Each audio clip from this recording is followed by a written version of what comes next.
And welcome back to another Badger Beat weekly preview here. My name is Colton Bartholomew, UW football beat reporter here for the Wisconsin State Journal, joined by columnist Jim Polzine. We just wrapped up another Monday of press conferences with Wisconsin football, with the focus on Nebraska, who is coming to Camp Randall on Saturday for a 2:30 kickoff for Senior Day here at Camp Randall. And, anytime you talk Nebraska of late, it kind of starts with the coaching issues because Scott Frost has been under the fire and on the hot seat at Nebraska for some time. Scott Frost is going to come back next season for the Cornhuskers for sure, but they had a bye week this past week that they fired for their offensive assistants, including their offensive coordinator, wide receivers coach, running back coach. I think the only one that survived was their tight ends coach. So, Jim, when you talked to players and coaches today, what was the sense that you got about how this team's going to have to prepare for a team that's coming in with a brand new coaching staff and kind of I would say throw caution to the wind attitude for this game because the season's kind of lost for them already. Yeah, and you mentioned the bye week too. I think that adds another wrinkle to it, is just that this team's had time to prepare, and are they going to, Jim Leonard was talking about, are they going to throw the kitchen sink at them? They're already a pretty multiple offense, so it's difficult enough to prepare for them. Did they go back in and decide they need to do some different stuff, and are they going to be even more exotic? So I don't know. It's interesting. I think this Wisconsin defense doesn't really concern itself all that much with that stuff. I think as we saw Saturday, they had a bad first series, adjusted pretty well after that. I think it's a bunch of smart players, smart coaching staff, but it still adds a little wrinkle to this game that I think otherwise wouldn't have normally existed. Yeah, I'm with you. And you mentioned this defense not really concerning itself with what happens outside of it. I think they're more focused on individual matchups, and they've got some good players on Nebraska's offense. Look at Torrey, their wide receiver; he's right up there with them, among the Big Ten leaders. But with this Nebraska offense, it's really come down to Adrian Martinez the last few years for them. This is a guy that, against Wisconsin, against a lot of defenses, is able to move the ball, and then some critical mistakes seems to always end up happening with him in this offense.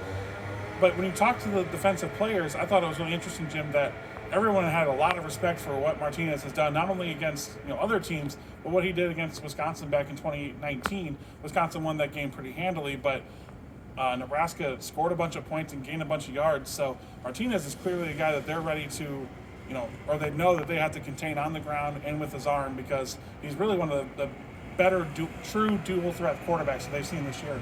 I was going to ask Jim Leonard today what it's like to play against Adrian Martinez and now coach against him, because Martinez has been around so long. But yeah, he's a little bit different. A true dual threat. They've had guys that can run, they've had guys that can throw. This will be the more of a dual threat that they've seen.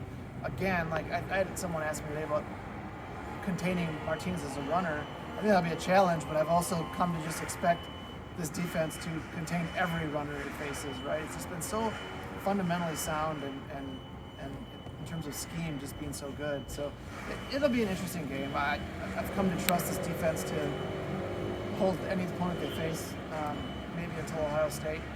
So I don't think it's going to be a problem. But Martinez is dangerous. He's at times been a Heisman Trophy candidate. Like at every point of his career, he kind of gets thrown out there just because. Yeah, at the start of every season, right. It's like, hey, this guy could be in there because he's going to gain a bunch of yards. He's going to score for him. It doesn't last long because ultimately he has not been a winner at Nebraska, but still dangerous. I think if someone asked me if it's a trap game, I don't think it's a trap game per se, but I do think it's not going to be a runaway.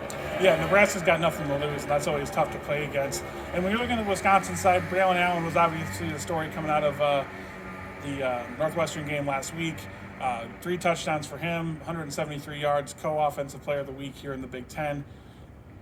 Talking about him today a little bit, I think this team has found their identity, and it's going to be Braylon Allen running the ball and then working everything else off of that. And you look at the improvement of the passing game that's coming off of play action, it's coming off of better pass protection, which again is set up off of the defensive line that you're playing against, trying to gear up for the run, and the linebackers have to stop the run as well. So I think this offense has really found a good balance in the last couple of weeks. And for this team to reach its ultimate goal, which, when you look at where they're at in the season, I understand it's unlikely, but the Rose Bowl is still in play here.